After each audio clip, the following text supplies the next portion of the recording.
Hello student, आप सबों का इस चैनल बायोट्यूट पर स्वागत है। आज के इस वीडियो में हम लोग क्लास 10th के एनसीईआरटी बुक का जो ट्रांसपोर्टेशन देख रहे थे उसका आगे वाला वीडियो देखेंगे बुक का। तो जो पिछला देखे थे उसके आगे ब्लड प्रेशर है।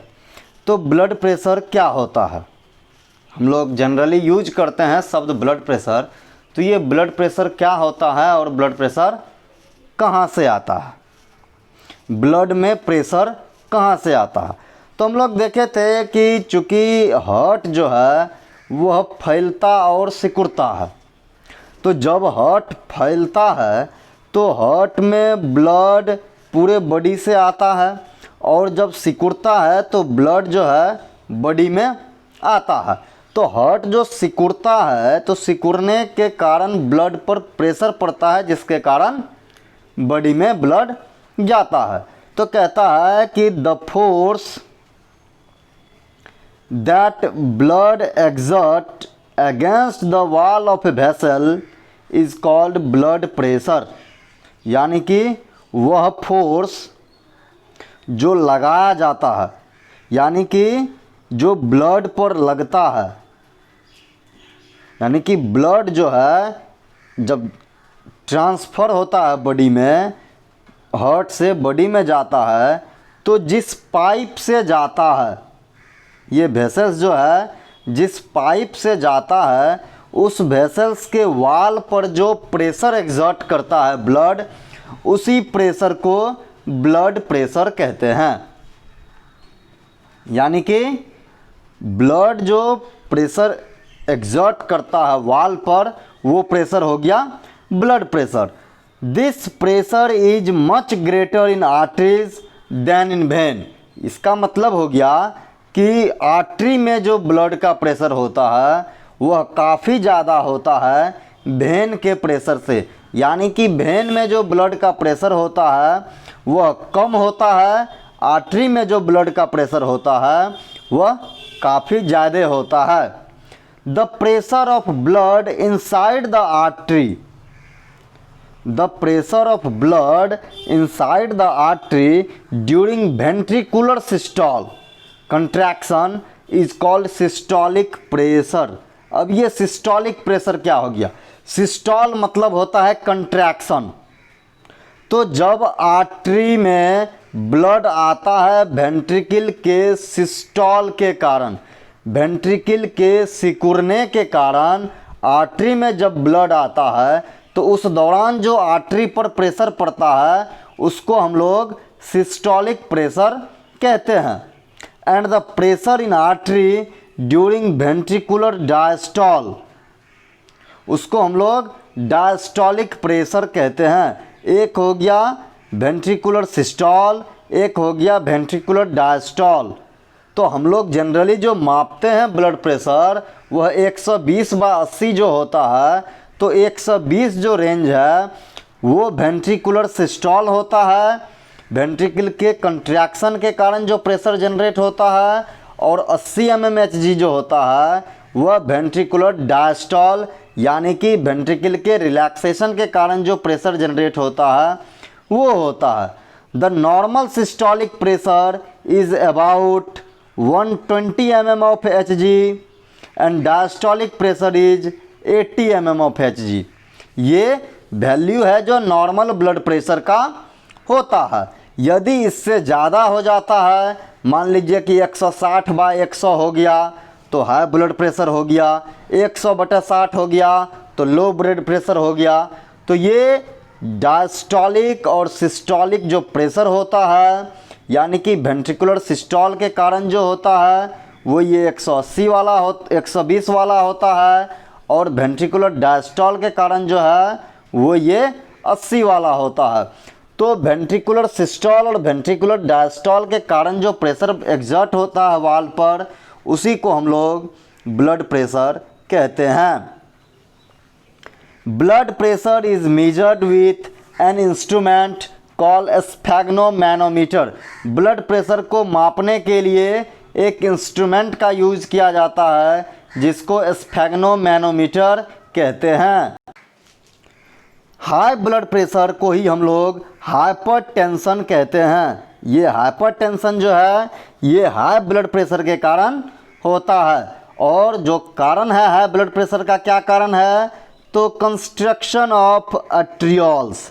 हमारे शरीर में आर्टरी के डिवीजन के बाद जो पतला पतला ट्यूब बनता है जिसको आर्टरियोल्स कहते हैं, उस पर जब प्रेशर पड़ जाता है, जब आर्टरियोल्स कंस्ट्रिक्ट कर जाता है, सिकुड़ जाता है, तो आर्टरी पर ज़्यादा प्रेशर पड़ता है, जिसके कारण हार्ट को ज़्यादा प्रेशर लगाना पड़ता है और जो हाइपरटेंशन का काउज होता है। तो कहता है कि arterioles which results in the increased resistance of blood flow. अब आर्टरियोल सिकुड़ जाएगा, आर्टरियोल सिकुड़ जाएगा तो क्या होगा, जो आर्टरी के अंदर, आर्टरियोल्स के अंदर जो ब्लड फ्लो कर रहा है उसका रेसिस्टेंस बढ़ जाएगा, तो जिसके कारण ब्लड प्रेशर बढ़ जाता है। It can lead to the rupture of an artery and internal bleeding.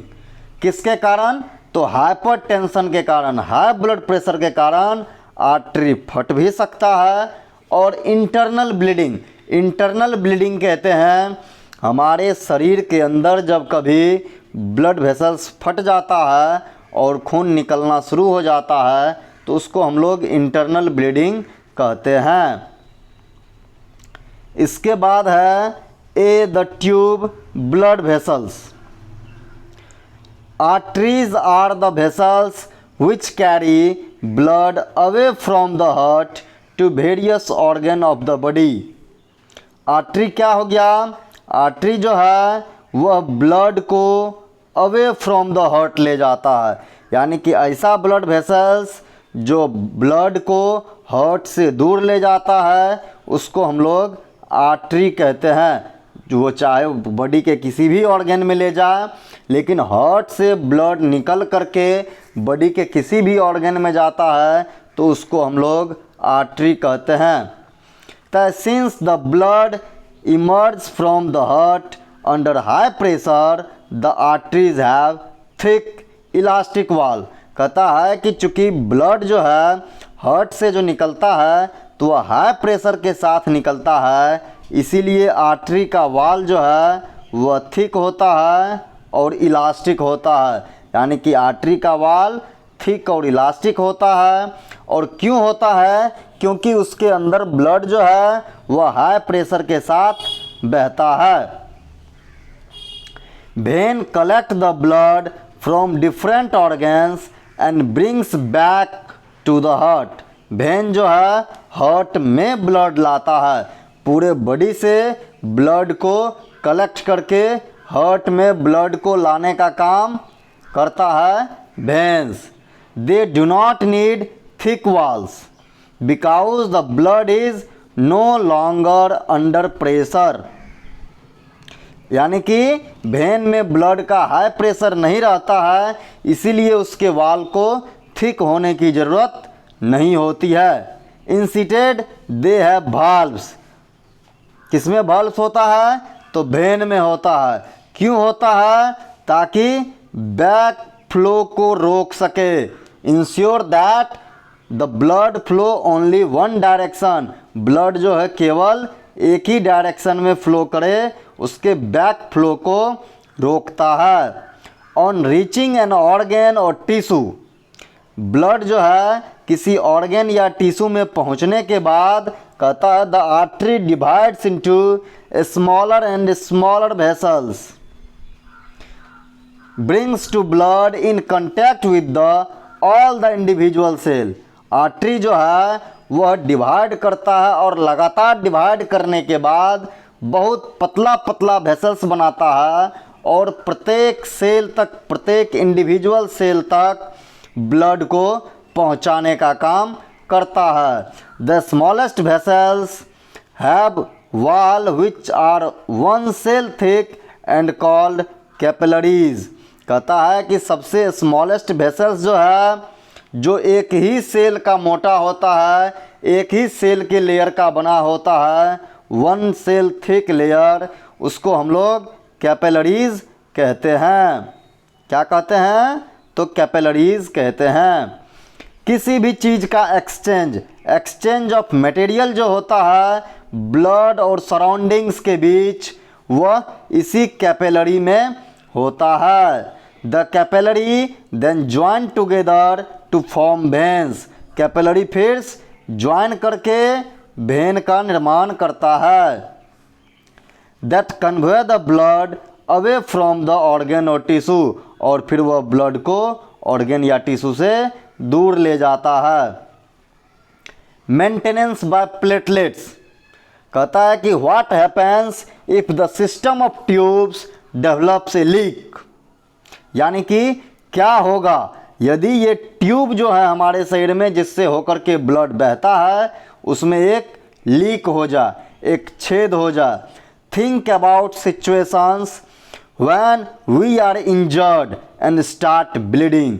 उस सिचुएशन के बारे में सोचिए जब हम लोग इंजर्ड होते हैं और ब्लीडिंग स्टार्ट होता है। तो क्या होता है?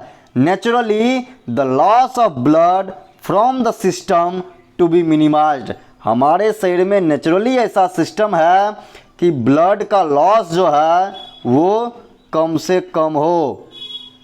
तो कैसे होता है? तो कहता है in addition leakage would lead to a loss of pressure. Leakage के कारण क्या होता है? लॉस ऑफ प्रेशर होता है। Which would reduce the efficiency of the pumping system. अब क्या है कि यदि लॉस ऑफ प्रेशर होता है तो इफिशिएंसी घट जाता है, पंपिंग सिस्टम का काम करने का क्षमता जो है घट जाता है। तो टू अवॉइड दिस, उस चीज़ को रोकने के लिए the blood has platelets. Blood में प्लेटलेट्स पाया जाता है। प्लेटलेट्स एक तरह का सेल है जो ब्लड के साथ ही सर्कुलेट होते रहता है पूरे बॉडी में, और जहाँ कहीं भी लीकेज होता है वहाँ पर वह क्लॉट बनाता है at this point of injury. Injury के पॉइंट पर प्लेटलेट्स क्लॉट बना करके इंजरी को बंद कर देता है। इसके बाद है लिम्फ। लिम्फ जो है एक दूसरे तरह का टिश्यू है, ब्लड ही होता है, लेकिन जब ब्लड से आरबीसी को हम लोग निकाल दें तो वो लिम्फ कहलाता है, क्योंकि लिम्फ जो है वह कलरलेस होता है। कहता है कि there is another type of fluid also involve in transportation. एक दूसरे तरह का फ्लूइड है, फ्लूइड कनेक्टिव टिश्यू है जो ट्रांसपोर्टेशन में मदद करता है। दिस इज कॉल्ड लिम्फ और टिश्यू फ्लूइड। हम लोग लिम्फ को ही टिश्यू फ्लूइड कहते हैं। Through the pores present in the walls of capillaries. Capillary के वाल में जो पोर पाया जाता है उससे थोड़ा थोड़ा मात्रा में प्लाज्मा जो है वह बाहर आता है। कहता through the pores present in the walls of capillaries some amount of plasma protein and blood cell escape into the intercellular space in the tissue to form the tissue fluid or lymph। Pores जो पाया जाता है capillary के वाल में उससे कुछ amount में प्लाज्मा, प्रोटीन और ब्लड सेल स्कैप कर जाता है, बाहर निकल जाता है, और बाहर निकल करके कहाँ जाता है? तो इंटरसेलुलर स्पेस में आता है, और फिर इन द टिश्यू के इंटरसेलुलर स्पेस में, और फिर टिश्यू फ्लूइड या लिम्फ का निर्माण करता है। तो लिम्फ का निर्माण कैसे होता है? तो कैपिलरी में जो पोर्स होते हैं उस पोर्स से प्लाज्मा, प्रोटीन और कुछ ब्लड सेल बाहर निकल जाता है, जिसके कारण लिम्फ का निर्माण होता है। कहता it is similar to the plasma of blood. Lymph जो है ब्लड प्लाज्मा के तरह ही होता है, लेकिन कलरलेस होता है एंड कंटेन लेस प्रोटीन, और कम प्रोटीन होता है। कलरलेस इसलिए होता है क्योंकि उसमें आरबीसी नहीं पाया जाता है, तो इसीलिए कलरलेस होता है। Lymph drains into lymphatic capillaries. Lymph जो है वह लिम्फेटिक कैपिलरीज में चला जाता है। फ्रॉम द इंटरसेलुलर स्पेस से निकल करके लिम्फ इंटरसेलुलर स्पेस से निकल करके लिम्फेटिक कैपिलरीज में चला जाता है और फिर लार्ज लिम्फ वेसल्स से जुड़ जाता है और फिर अंत में जाकर के उसको भी वेन में ही मिलना है। यानी कि लिम्फ वेसल्स जो है वह जा कर के अंत में वेंस में मिल जाता है और फिर वेंस के द्वारा वह ब्लड जो है वह लिम्फ जो है हार्ट में चला जाता है।